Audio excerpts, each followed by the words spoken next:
greatest moments in wrestling history become indelible snapshots in our minds. We remember the instant precisely, never forgetting how we felt when we witnessed them. Even as we grow older and thus become harder to impress, there are still occurrences that stop us in our tracks, drag us out of our cynical doldrums, and satisfy the unspoiled fan that exists in all of our hearts. Even if you're one of those lapsing fans that's quick to remind everybody how much better wrestling used to be, you can't deny that the drama of pro wrestling, in its ever-changing form, still grabs a hold of you from time to time. Throughout the previous 10 years, there has been no shortage of paradigm-shifting moments, sights, and sounds that remind you why you ever became a fan of this crazy medium in the first place. We here at Cultaholic, with a little help from our friends, endeavoured to figure out which storied moments in pro wrestling from the 2010s captivated us the most. What in-ring conflicts and melodramas provoked the greatest emotional response, causing us to cast out our smart glasses to the wind?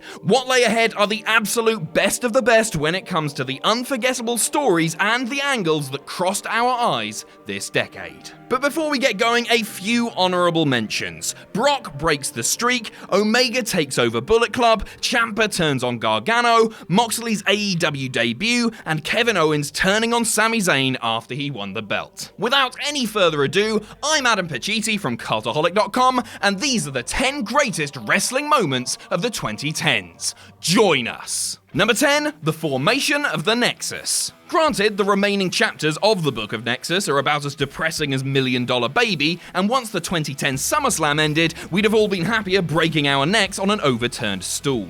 In the beginning, however, there was so much hope. Wade Barrett outlasts a field of Daniel Bryan and 6 largely unproven commodities to reign as king of the NXT heap, and from there lay a surprising twist. The following week, Barrett leads his 7 supposed rivals in a ganglang-style beatdown of John Cena, CM Punk, and pretty much every ringside staffer. And this was no ordinary stable-based attack. This more resembled something from the New World Order at their most carnivorous, decimating not only the targeted individuals, but the ring itself, a symbol of their seismic fury. In one fell swoop, a group of prospects that each lacked a concrete identity became unyielding upstarts hell-bent on turning WWE upside down. Respect for the veterans be damned. While the angle wound up fizzling out like dollar store firecrackers, the initial destruction made for fantastic television.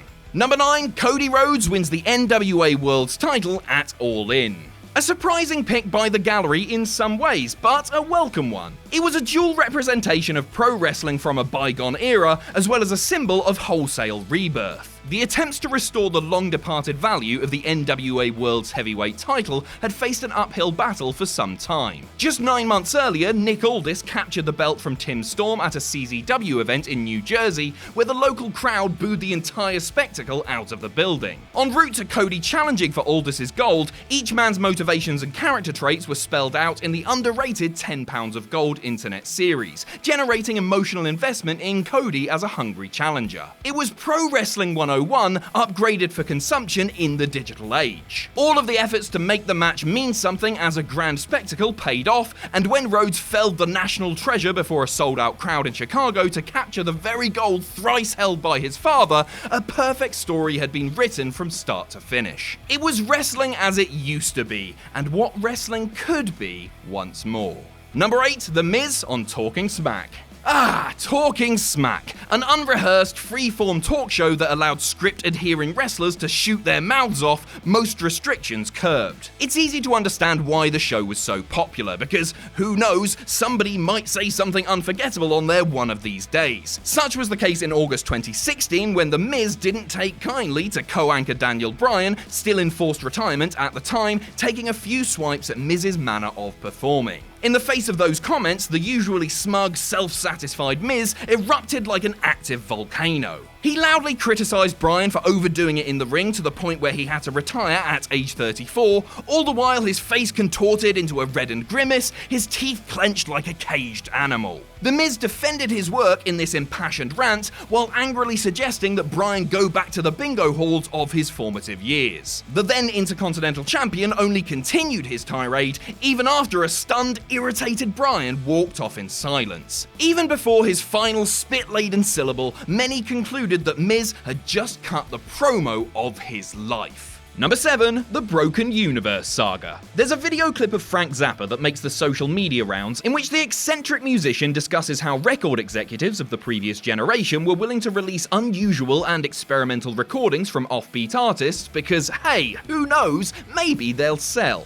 This was in spite of the fact that said executives, nor most people really, could truly categorize or quantify such music. Something tells me that a nonconformist like Mr. Zappa might have appreciated the energy behind Matt Hardy's descent into madness, which was certainly as avant-garde as the Mothers of Invention. I mean, what was this? Battlefields of massacre, dilapidated boats, faux eloquent accents, drone messengers, regenerative lakes, helpful in-laws, twisted vocabulary, the unyielding desire to delete. What in the hell were we watching? When Broken Matt conquered Brother Nero in the most insane backyard wrestling match of all time in the summer of 2016, nobody was sure what they had just witnessed. Subjectively, some dismissed it as utter nonsense, while others saw a completely unorthodox presentation of wrestling and cried more. Those delete chants that followed for a couple of years on end prove one thing: sometimes thinking outside the box works. Number 6. Seth Rollins cashes in. In the near decade since Edge introduced the world to dramatic Money in the Bank cash-ins, most of its sequels lack the flavor and pizzazz of the original. Dolph Ziggler's Golden Intrusion in 2013 was the closest anybody had come to equaling the brilliance of Edge's 2006 gatecrash. When Seth Rollins became the Authority's darling in 2014, his character took on an air of pomposity, an unabashed look-at-me quality that has served many heels well. With his own briefcase in hand, his cash-in was going to require some type of majesty and magnificence. It was the closing stages of a world title bout between Brock Lesnar and Roman Reigns, and the vast crowd in Santa Clara was divided.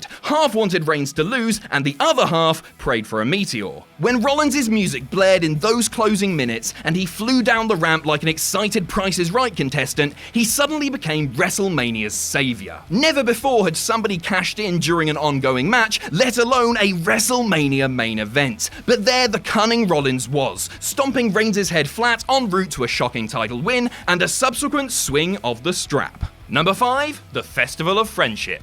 Okay, feel free to hit pause so that you can grab your closest box of tissues, we totally understand. Kevin Owens and Chris Jericho's solidarity proved inspirational for so many people that when Jericho arranged for this Festival of Friendship in February 2017, we wished the two well. Sure, maybe Goldberg might show up in an effort to humiliate Owens, whose Universal title he was challenging for, but aside from that, this just looked to be a wholesome salute to the strongest companionship we all knew of. That was until it came time for Owens to bestow Jericho with one solitary gift: the list of KO, and an unassuming Y2J's name was on it. Well, maybe you shouldn't have accepted Goldberg's title challenge on Big Kev's behalf there, Chris, just saying. Owens then proceeded to rip Jericho apart, brutalizing him all about ringside, and smashed his former friend's face into a glass picture frame. That in itself was an appropriate touch, given how Jericho 9 years earlier smashed Shawn Michaels' face into the obscenely expensive Geritron 5000 screen, which came 16 years after Michaels launched Marty Jannetty through the barbershop window. Point being, KO might want to stay away from glass going forward.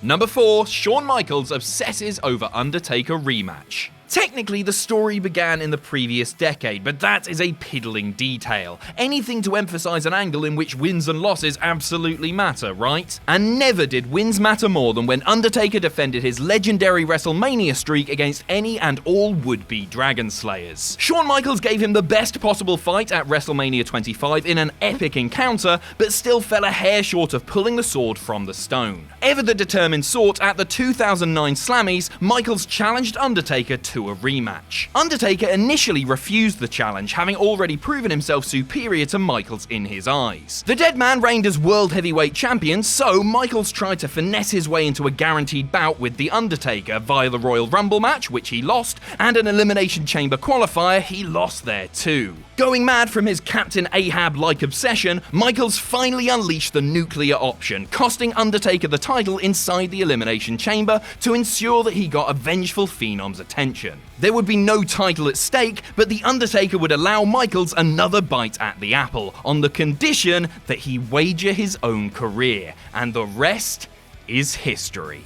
Number 3. Mark Henry's fake retirement speech. This one came out of left field, as nobody who watched Raw from its first minute that night had any inkling that this was coming. After WWE Champion John Cena cut a particularly fiery second-hour promo, vowing to always be on his game, Mark Henry, complete with salmon-coloured sports coat, suddenly entered. Rumours had circulated over the preceding days that the 42-year-old 17-year pro was calling it quits, and that is what it looked like. With Cena in the periphery at Henry's request, a tearful World's Strongest Man spoke with few regrets about his respectable career inside the ring and informed us that he was retiring as an active wrestler. The Grand Rapids crowd chanted "one more match" as Cena allowed Henry to hold the only major title absent from his resume, and here the pieces slowly came together. With a less skillful actor than Henry, maybe we'd have even seen the swerve coming, but the truth is, Henry had everybody swallowing the hook. He executed the brilliant twist by suddenly dropping a gracious, unsuspecting Cena with his slam. The mood changed in an instant as Henry, following the promo of his career, made it clear that he was coming for the title.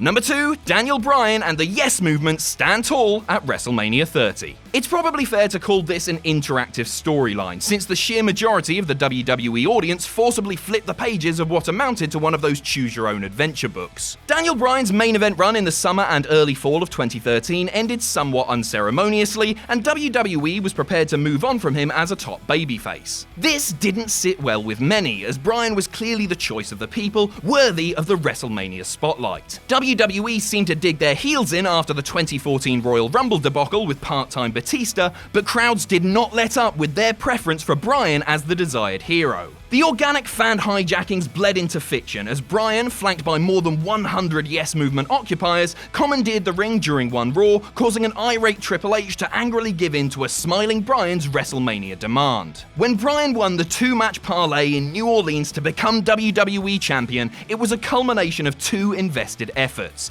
Bryan's 15 years of toiling away as the hardest working wrestler in the sport, and fans' relentless determination to get WWE to open its eyes. Number 1, CM Punk drops the pipe bomb. Like the Nexus and Mark Henry elsewhere in this video, this was something that sprung up out of the blue and, like the other two, also took place in the month of June. Maybe the onset of summer is fertile for surprising wrestling gold. Whatever the case, John Cena had been put through a table to end a fairly typical episode of Raw. Only Raw wasn't ending just yet, and what followed was the precise opposite of fairly typical. Seated on the entrance stage in a Stone Cold Steve Austin t-shirt, Punk calmly spit fire on the WWE system, colouring far enough outside the ordained lines to make some wonder if this was a shoot. As he name-dropped non-WWE personalities like Brock Lesnar and Paul Heyman, ran down the McMahon family and the clueless kiss-ass administration, Punk set himself apart from the rest of the cookie-cutter locker room that recited their prefab scripts to a T.